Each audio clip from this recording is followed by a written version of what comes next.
Well, today, guys, I am really excited to have this episode with Lisa Appelo. Thank you so much for joining me today, Lisa. Thank you for having me. Absolutely. Now, Lisa is here to talk about a subject that actually a listener contacted me and said, you haven't talked about this. And I went, you're right. We haven't talked about that. And I don't know anyone that has that experience, could really speak about this. And so I went on to a podcast group on Facebook that I am a part of. And I said, does anyone know who can, provide some wisdom on walking our children through grief? And 3 people responded with Lisa's name. And I was like, okay, God, we got it. So Lisa, thank you once again for joining me, for saying yes to being on the podcast. Can you tell us a little bit about yourself? Sure. So I'm a mom of 7 and single mom. We homeschool, so that was not something I ever thought I would do. I was Wow. like, isn't that a little protective? But say so. Don't ever say never, right? Yeah. So we have homeschooled all these years. I've launched 5 of my children, and I still have 2 at home that I'm actively parenting who are now 15 and 17. Okay. So you're like in that later part of life, the teenage portion I of am. life. And it happened so quickly. They were all little together, and then they were all like school age, busy sports teams, dance together. And then they kind of, went off to college. So I Yeah. just have my 2 at home. Okay. Full What time. is the age spread between your oldest and your youngest? Like in 15 years? years. 15 years. Okay. All right. So that is, did you experience with 7 kids that the older kids could help with the younger kids by the time they came along? Is that what you experienced in your family? Very much. And I mean, Okay. having a built-in babysitter is amazing. Getting to go grocery shopping by yourself is amazing. Or just with the baby tucked into a little, What's that like? carrier. I don't know what I that's know. like. It changes your life. Yes, my youngest is going to kindergarten next year. Okay. And it's an all-day kindergarten. And so I'm going to be at home by myself for that morning section. And part of me is like, I can't wait for that. And then the other thing is, okay, Courtney, you have to make sure that you don't just like sit around watching Netflix all day. You got to get something done. I know. It's kind of paralyzing having all that time. Right. You feel like you should be making a good use of it. Well, Lisa, you and your family went through a very difficult and unexpected event about 10 years ago. Can you tell us what, your family kind of experienced? Sure. We were, in a very normal season for us. It was June. In fact, it was Father's Day weekend. And on a very normal Friday morning, what felt normal, I woke up to my husband's funny breathing. It was kind of strange. And I didn't even wake up enough to really kind of put everything together, but enough to kind of nudge him and just say, it's okay. It's just a nightmare. And I fully expected him to turn over and we'd go back to sleep and then wake up in a few hours to his alarm. But as I woke up, he didn't stop breathing or turn over. And as I woke up a little bit more, I turned on the overhead light and I could see immediately that something was very wrong. And so we immediately, I called 911, started CPR. My kids were kind of on sleeping bags. That's a whole, like they were out right outside of our room on sleeping bags in the living room. And they began to come in. My 4-year-old had just actually crawled in between us. She would always, sometime during the night, still get out of her bed, crawl into bed between us. And so I was like, take the little ones upstairs, go get our fireman neighbor. We began CPR immediately and paramedics came. We didn't even get 2 rounds of CPR in, honestly, when they were there. I thought, okay, good. He's in good hands. He's going to be really mad when he wakes up and realizes he can't go to work. And they took him to the hospital. I followed, and it was there that an ER doctor took us into that room that you never want to go in. Yeah. It's kind of the counseling room, and said that they had worked on Dan over 2 hours and they had never been able to revive him. And so in the space of one night's sleep, our life just shifted in ways we could never imagine. It just felt shredded, just felt shattered, and we would never have that life again. Wow. And I mean, that's a shock for you. That's a shock for your kids.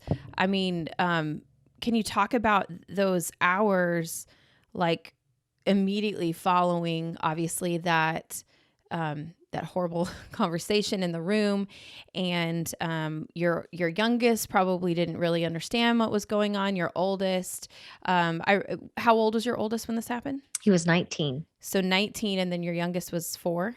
Right. And so your 19-year-old probably knew exactly what was happening. Can you talk about your experience as a mom, and then as an individual, what that looked like in the hours immediately following? Yeah, as when I came home, a friend actually I had called a friend on the way there, and she drove my car home and Mm, dropped me at the foot of the driveway because my son, one of them was kind of sitting out there. I'll never forget, leaning against a tree. He'd been texting and texting and texting, and I mm, was not about to tell him over the phone, tech by text. And so I got home and he was at the foot of the driveway, and I told him, that his dad was now in heaven. mm, And it seemed like as I walked into the house, I kept meeting kids. And so I was able to tell this one or these two sitting on the couch together. My oldest was actually a camp counselor that summer. It's like a dream of his to go to Ridgecrest Camp in North Carolina and be a camp counselor. And so he was about to take a group of boys on the trail. And so I knew that I was going to have to, like, he wouldn't be unreachable if he was going to mm, go. And so we kept calling the camp. It was too early. They weren't even open. It was still dark outside. And as God would have it, just all these details that God has his hands in. There was actually Dan's boss's wife was at their home in North Carolina, just a few miles from the camp, and she drove over, and they went to go get Ben, and she was there when I told him over the phone, your dad, mm, this has been happening. He wasn't even aware. And your dad passed away this morning. So yeah, walking them through was just excruciating, really even harder than my own grief, because I thought, I'm mm, a big girl. I can take this, as hard as it was, but knowing that you can't fix this for your kids. As moms, mm, as parents, we want to make it okay for them. And knowing that I could not do this for them. I could be there for them in their grief, but I couldn't grieve for them. And I couldn't make this situation okay for them. gosh.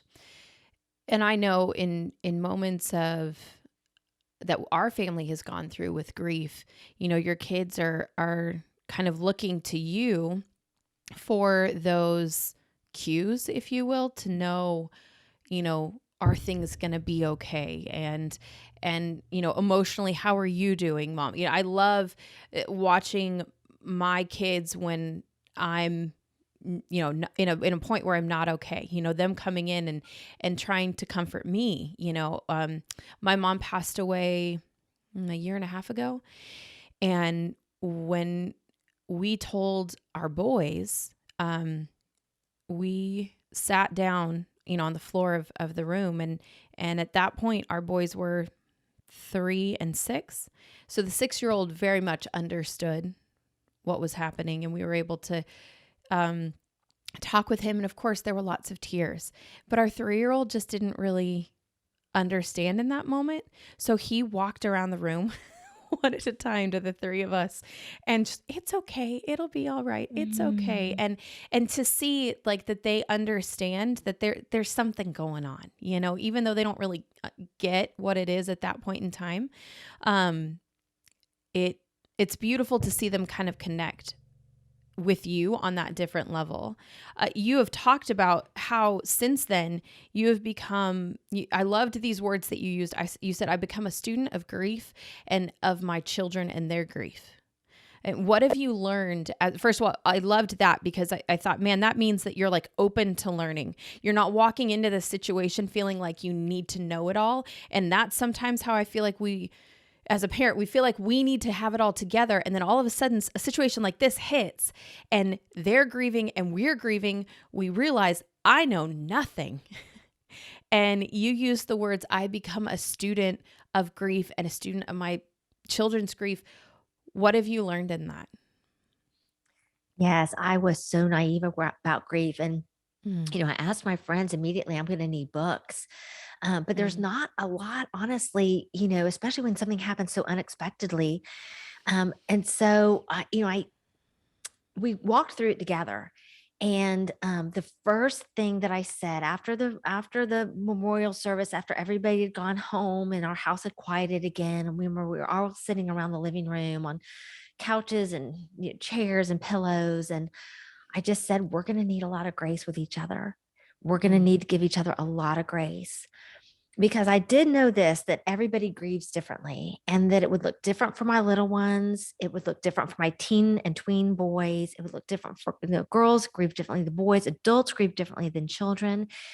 And somebody's bad day would happen on somebody's good day. And we were just going to need to have a lot of grace to try to understand, each other. mm, And as I took on this whole new role of single mom, but I think it's super important to, as a mom, walking your children through any kind of grief. And that could be like y'all had, you were grieving the death of your mother, and then the children, the death of their grandmother. It can be the death of a pet, even. It can be the death of a friend at school. It could be, death of a coach or an aunt or a parent, like it was in my situation. I mean, it could be a miscarriage, or child loss in a family. And then these children are mhm. walking it with the parents. Yeah. But to create a safe space for grief, so that they know that whatever they're Mm, feeling, whatever their hard questions are, that it's going to be okay to air that at home, and to create that safe space. And the way we do that a lot of ways. I think for my little one, she was 4. She every day in her car seat would say, "I miss daddy, I miss daddy," for like over a year. She said it. yeah. And I remember having to coach myself, Lisa, do not get frustrated with her when she says this, because for her, she was just as that 4-year old trying to grapple with the permanency of death. And Mhm. so to go there with her every day and not say, I told you yesterday, I answered the questions yesterday, but to Yeah. every day have that same conversation with her and answer her same questions with her patiently. Mm, For my teen and tween boys, they wanted to go back to life as normal. So they didn't, okay. in the first few weeks, they were very open to talking about grief and about what they were going through. But very quickly, they didn't want to be that kid whose dad, fill in the blank. They didn't want to Mm, be singled out like that at church or in any groups that they were in. And so I knew that as a mom that I needed to help them grieve, because if they did not grieve now, then it was going to come back later on terms that they weren't as in control of, and that they okay. needed to do that hard work of grief. And so we would just kind of I would keep that conversation going. I would be like, man, your dad would have loved watching you, whatever. Or this was a dish that your dad loved. I remember when. I would tell stories about them. I would kind of give, create memories for them, especially for my little ones. But, Mm, tell them about when we were dating, when we were early married, before they were born, things I knew about their dad that they didn't know, keeping that conversation going so that it was very easy to enter into it. hmm. Um, and then, one of the things we did was that we read books together, and we were already a read aloud family. And so it was very easy to find books, where even fiction books, where families were going through a loss of some kind, just to keep that conversation, just to help them, keep that conversation going. Yeah. Yeah. And then Yeah. I think too, it was very important for me to know that for my youngest, especially, but also I've seen this for my teen and tween kids, they grow into their grief. I Grief, loved this when you said this in our thing. I was like, "Oh man, we've got to talk about this." Yeah. it's so right, because as an adult, we carry that grief constantly, all the Mhm. time, right here. And we pretty much process it, even though we do bump into it later. The large portion of our processing of the grief goes on in those early months, maybe years. But for a child, my 4-year old didn't really understand the full impact of a father. It wasn't until she was Mm, like 8, when other dads were at their ballet recital giving bouquets to their daughters. She's like, I could see her watching, mm, and the wheels turning in her mind, like, this is what a dad does mm, for my boys when they got married, and they're um, their dad wasn't there with them, to have a very intentional conversation. And really for my oldest, now he was 19 when his dad died, but one Father's Day, he called me crying. And he said it was his first Father's Day. And I'd already checked in with him. He was like, I'm fine. I checked in with all my kids. And he called me crying. He said, I should be so happy.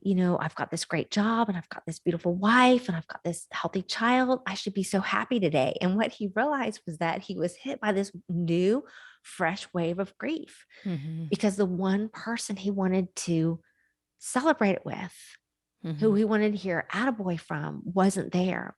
Mm-hmm. And so as a mom, to go there with him again and to say, yeah, you're seeing this in a whole new way. And to just to know that our kids are going to hit different milestones and hit it Mm. in a fresh way. Yeah.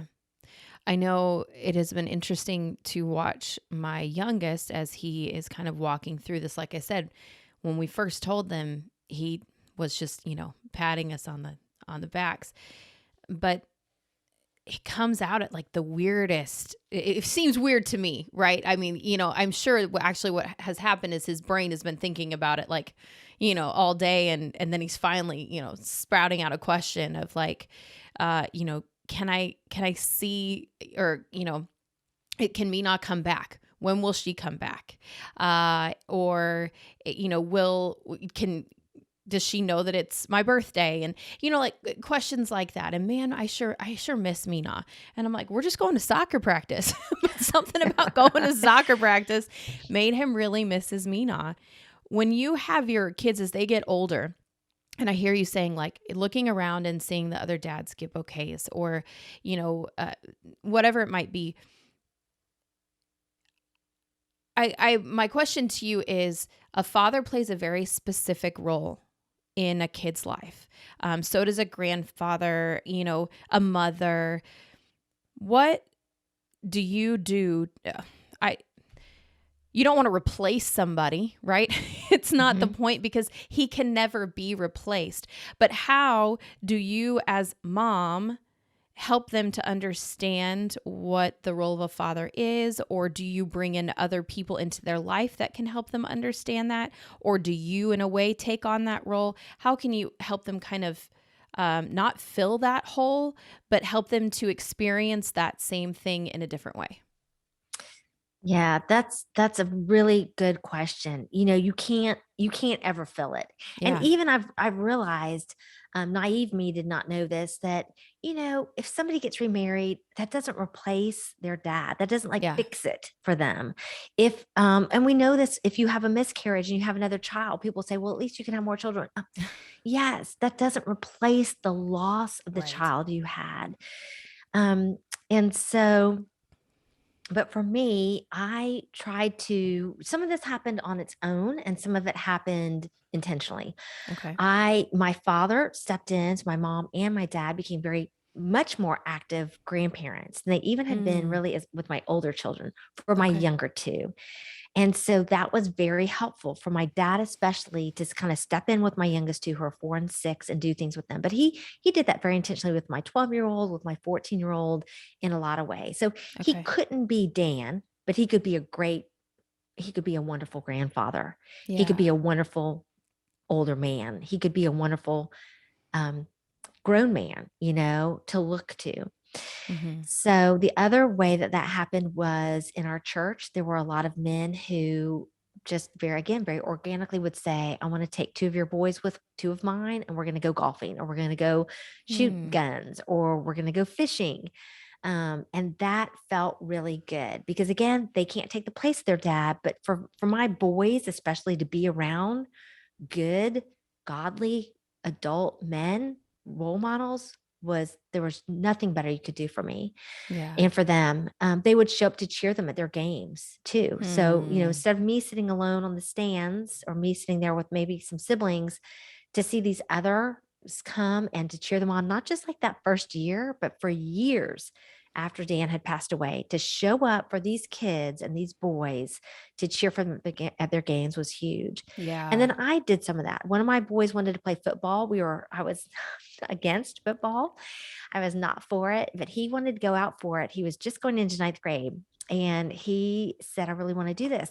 And I knew that a couple of his friends had been playing football and were going to be playing for this school.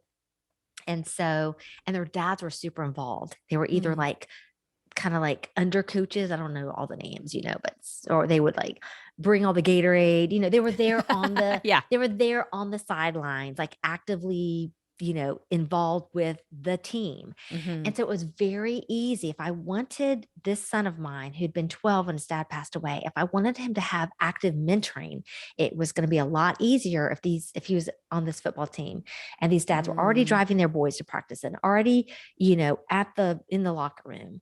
And so that was a very easy yes for me to say. And Okay. it was a good 4 years for him to be with these other dads. Hmm. And that seems to me like you almost had your eyes open for who the good, influential men were around you that you would be okay with kind of speaking truth and wisdom into your boys. Very much. And Yeah. I gave one of them permission at one point. I mean, he needed, this one son needed the talk. And he'd already had it with his dad when he was little, but he was now a teen. And there's some things that you want to talk to them about. And I could do Hmm. it with him but I wanted him to hear it from a man who he Mm. respected. And so I actually said to one of them, he said, is there anything I can do one day? And I said, yes, I'd been praying about it. I said, Mm. there actually is. If you're just one day with my son and, just I give you full permission. I didn't tell him words to say because I trusted this man's character Yeah. and who he was as a father. And I said, if you will just talk to him like you talk to your own son, real man to man, I trust you. Yeah. I think that is so important. That's something my parents did. And it's not because I lost a parent young. It was just that they knew there were going to be things that came up that maybe I wanted to talk to somebody else about, and they didn't know everything. So why not bring in other wise people? And they were so careful about who they allowed into our lives, right? I knew that my parents were protecting us from people who maybe had opinions, but that they were like, this is an opinion, this is not wisdom, you know, Yeah. and then allowed people in that were truly wise and they knew would protect our hearts, but also speak wisdom into our life. As we're walking through, no matter what the age is with our kids, I think probably one of uh, the hardest things is when they ask those questions that we don't really know an answer to. And I'm sure you've had those with 7 kids and walking through this with them in the last 10 years. I'm sure you've had questions where you're like, huh? And you actually have a section on your website, lisaappelo.com, correct? Yes. Okay, cool. And of course, listeners, we will have that in the show notes. But you have an entire section of your website that is dedicated to parents walking through grief with their children. And there's a couple different blog entries. And first, I want to say thank you for that because I went on and I was just reading through several of the blogs, and I'm like, oh, this is good information. Oh my gosh. And I know this comes from hard-earned experience from you. And so thank you for that. And I want to encourage listeners to go on to the website and especially if you're walking through this with your kids, go and listen. But one of the blog entries that you have is called Hard Questions Kids Ask in Grief. Can you talk through some of the questions maybe that your kids asked and you had to figure out how to answer? Yes.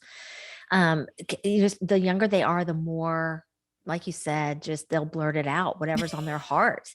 Yeah. And so sometimes, they're going to ask a hard question. It's just a matter of when they're going to ask it. I know it. One of the first questions I got, we were away.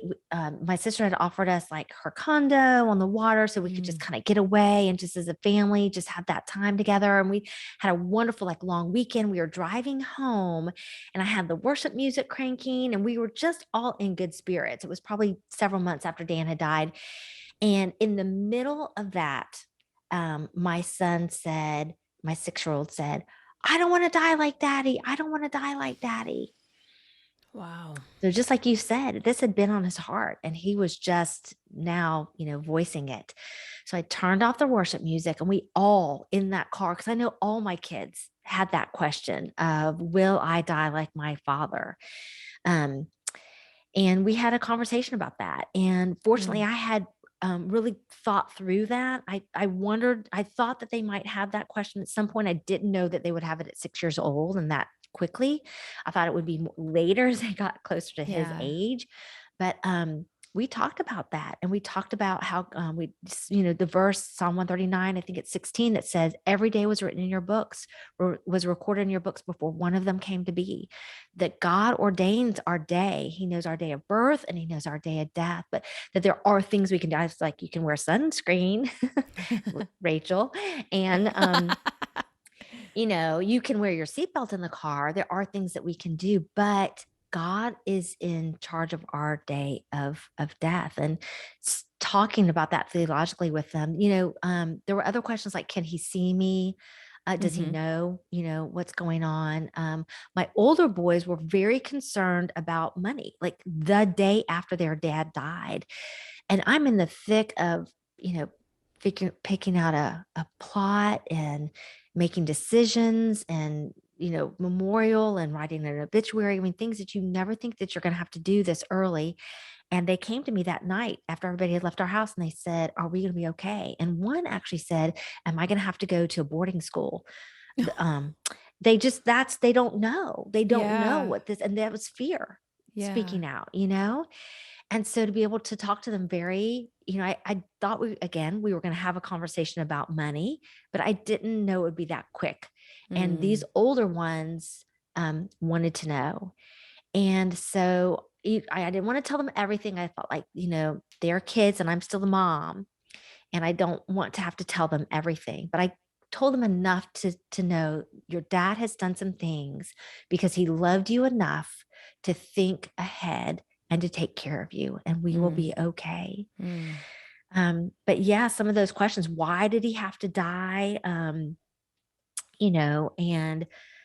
will you die? That was another one that I think one of my young ones asked. We Are hear you that going a to die lot at too? our house. Do What you? happens? Yeah, what happens if you and daddy die like me not died? Mhm. Yeah. And what we don't want to do is be untruthful and say, oh, that's Mhm. not going to happen. That's not going to Mhm. happen, honey. We can't promise them that. Yeah. And so we have to, and that's really, I think our children know that. They're smarter than that. And so we have to, this is a good opportunity to shape their biblical worldview and to give them Mm. a theology of suffering so that, as they go through life, they're going to draw on these truths that we're teaching them here and Yeah. to say, again, I don't know when I will die. I will be in heaven. So my last breath here is my first breath in heaven. I will never really die, just like your dad never really died. And I don't know when that is, but I, will do everything I can to stay healthy for you and protect, myself for you. But I have plans in place if Mm. something were to happen. Yeah. Yeah, that has actually been the conversation that we have had is, I don't know, but we do have plans in place. And so we've talked that through with our, even our 4-year-old. Like, what Hmm. happens if you die? Well, actually, this is what happens. Of course, then he goes, and then what if they die? It's I like, know. okay, that's 4 people that would have to die really, really young for you to have to worry about anything. But I understand. One question that is sometimes I think hard to talk about is, uh, and both of my boys have gone through this. One before my mother had passed away, but we've had a lot of death in our family. And like my oldest is 7.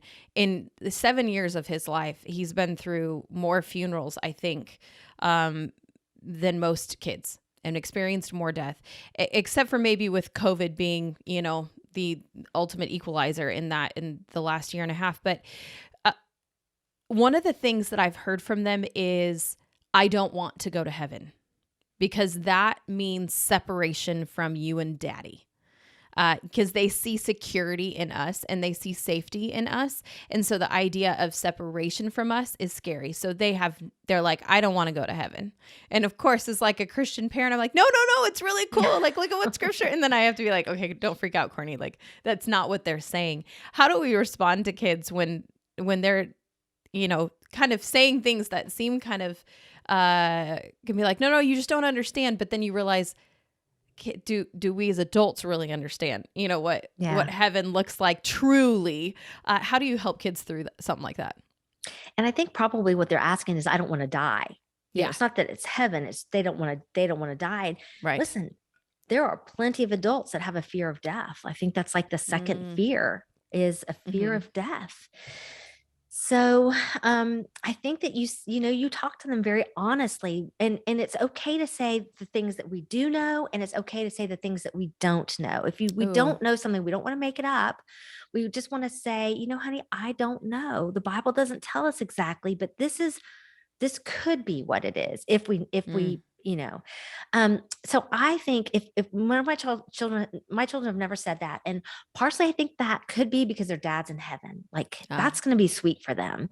Mm-hmm. But I would probably say, probably get books out, the children's books for their level. And we did this, that Mm. talk about heaven, because I knew they Okay. had a lot of questions about heaven. Yeah. Where is dad now? And what is that like? And is he hurting? Is he suffering? And can he see us? And all of those questions.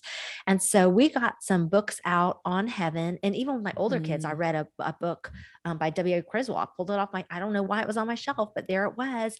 And we began reading through some of these questions.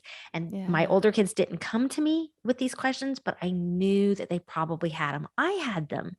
Mm-hmm. I looked at scripture. What does scripture say about what happens to the body? When, and so we walked through those things. It's Mm. very, very important to um, create that safe place where our children can come to us over and over again, and we don't brush it aside, but we give them what we know, and we can do Yeah. that through books, Mm. and through the word. Yeah. Maybe after we're done recording, maybe I can get some of those books from you, and we'll put them Yes. up on the show notes so people can kind of, because I'm like, okay, I need that list Yes. to like go through it with the boys. And my question is, I've heard it said that in processing grief, that it can be good to have ways of memorializing somebody. Is that right? Memorializing, Mhm. and remembering them, like an actual like activity. Did you, as a family, establish any habits that you guys did to remember him on a regular basis, or was it just the conversations that you guys had? So I think we have in different families, here's the thing, everybody's different. And just like Mm-hmm. every family approaches holidays differently, and birthdays differently, people are going to approach this differently. So I've seen, as I've come to know a lot of people who are walking deep grief, people Yeah. handle this very differently. For Okay. some people, having a very specific thing, way that they memorialize it, through a meal, through Mm. a necklace that they wear, through something that they put in their home, or letting off balloons on a certain date. Those are huge. For Mm. us in the beginning, it was mostly talking about Dan. And then we've done smaller things, like when he had 5 sets of cufflinks. So these are small things, but they're big things to us. Yeah. 5 sets of cufflinks. So every time one of my sons got married, they've been able to go into his little special box where they know it is on his dresser, and pick out one of those pairs of cufflinks and wear it for their wedding day. Mm. I was just thinking about this morning. It's interesting because there so his birthday is also the birthday of another one of my sons. Mm.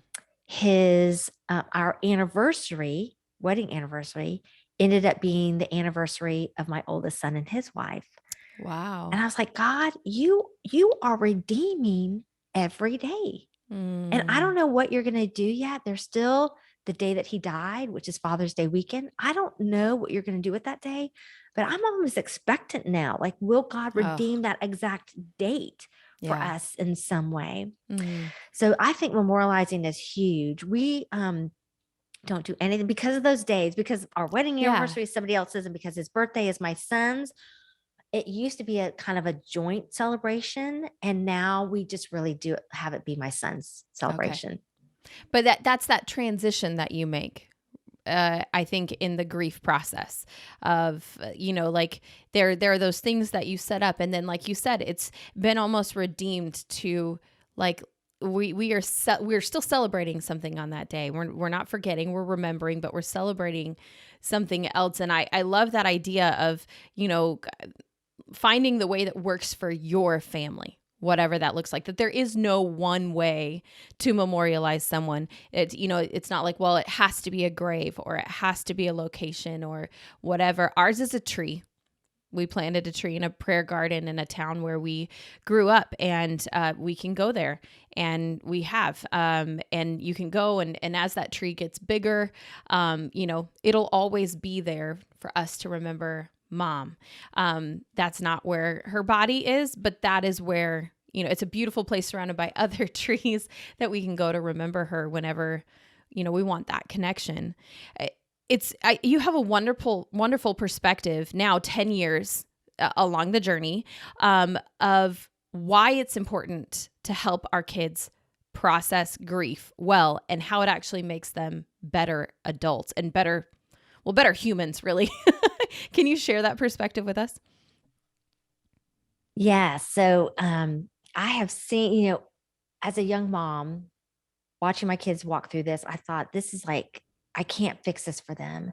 But I Mm-hmm. remember telling them, but if you have an opportunity to see God in ways that you never would. And this is not something like I had pre-planned to tell them, or, that was going to paste over their pain and somehow shush them through it. This was Mm, just God kind of downloading wisdom to me, that we were walking through this together, and I was trying to give my kids a way to navigate this grief. mm, And I really saw that as God did things for us. And they were little things. Sometimes they were just very specific things for a specific child. Sometimes it was wisdom He was giving me as I was parenting, very practically and very personally.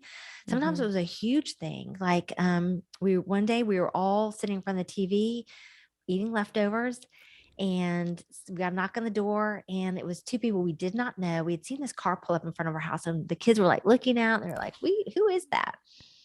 And so it was two people we didn't know. And they said, all you need to know is we are like the hands and feet of Jesus. We're like angels coming to give you a new car. And somebody had given our family a new to us car that fit all of us. Wow. And it was either Wow. somebody or a group. I don't know. We don't know to this day who did it. But watching Wow. God provide in that way, because we were a single income family and that income was now gone. Watching Mm, God provide for us in ways was just, you know, my kids were going to be able to see the promises that I had taught them lived out. And then the other thing was that yeah. I really prayed that this would grow their compassion, that they Mm, would have a heart for the broken and have a heart for the hurting that they wouldn't have understood otherwise, and they wouldn't have maybe had otherwise. And I saw this, and I've seen it pan out for a couple of my kids already. Even this year, my youngest, who's in a ballet group, had another little girl in her ballet group. Her grandfather passed away, and it's a grandfather mm, she lives with. And so he was very actively, helping to raise her.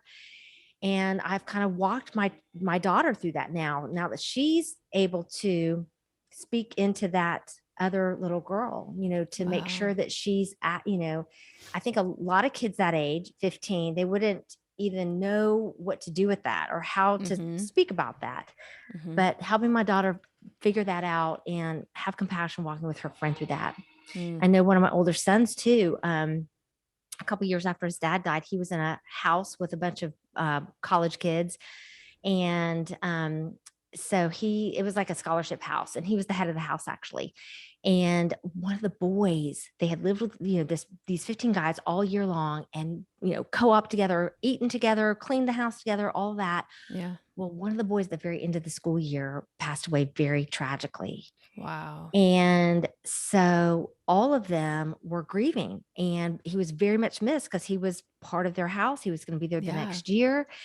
And so I watched my son very intentionally like have different things to walk these guys through that, and where and they weren't all believers. This was this, house of just a very mixed group of kids Mm, on a state university campus. But yeah.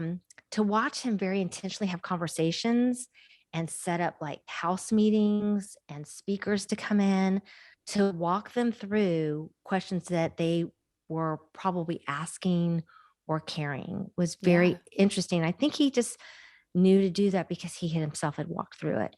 Absolutely. Gosh, you already said it when you talked about the anniversary and the birthday, but the idea of God redeeming what to us seems like just something that is horrible and can, this can never have any redeeming qualities. And yet what you're saying is that this struggle that your kids went through has allowed them to be a vessel later on in life, and for God to use them to pour into other people in the same way that people poured into them. And I love that idea because I think that is, that is discipleship. That is what the church is for. Is we're never alone. We are a community. We are a body of Christ, and that's also something that a healthy body of Christ does well, is pouring. And it sounds to me like you guys had a great community and a great body of Christ around you when you're talking about how these people stepped in and helped. And as far as, like then your kids see that and then they can pour out into other people. What would you say to someone who is walking through grief with their kids and doesn't necessarily have a community around them right now? If they don't have a community, I would look for ways to plug your kids into, if they're really hurting and grieving and it's really more than you feel like you can navigate them through. I would look for resources in your community. Mm. So I would have a couple different things for if the mom herself is grieving or if she's just walking her children through grief. There are resources. They're hard to find, so you'll have to Mm. do some digging. But there are some grief share classes for children. Okay. They're more rare than the grief share for adults. There are grief camps for children who are grieving, and they're hard to find. But if you ask around or begin to just search, you might find some of those resources. And then I would say, get some books. Get Okay. some books and read these with your children. And it can be fiction books of families that are going through grief, where you're not, intentionally teaching a lesson, but the book is kind of softly teaching this lesson, Mm-hmm. or Mm-hmm. some children's books. Yeah. And then for the mom who's going through grief, I would say if you don't have a community who is pouring into you, to look for this in your local church. If your local church doesn't have it, find a church that does, because there are counseling groups, there are grief share groups.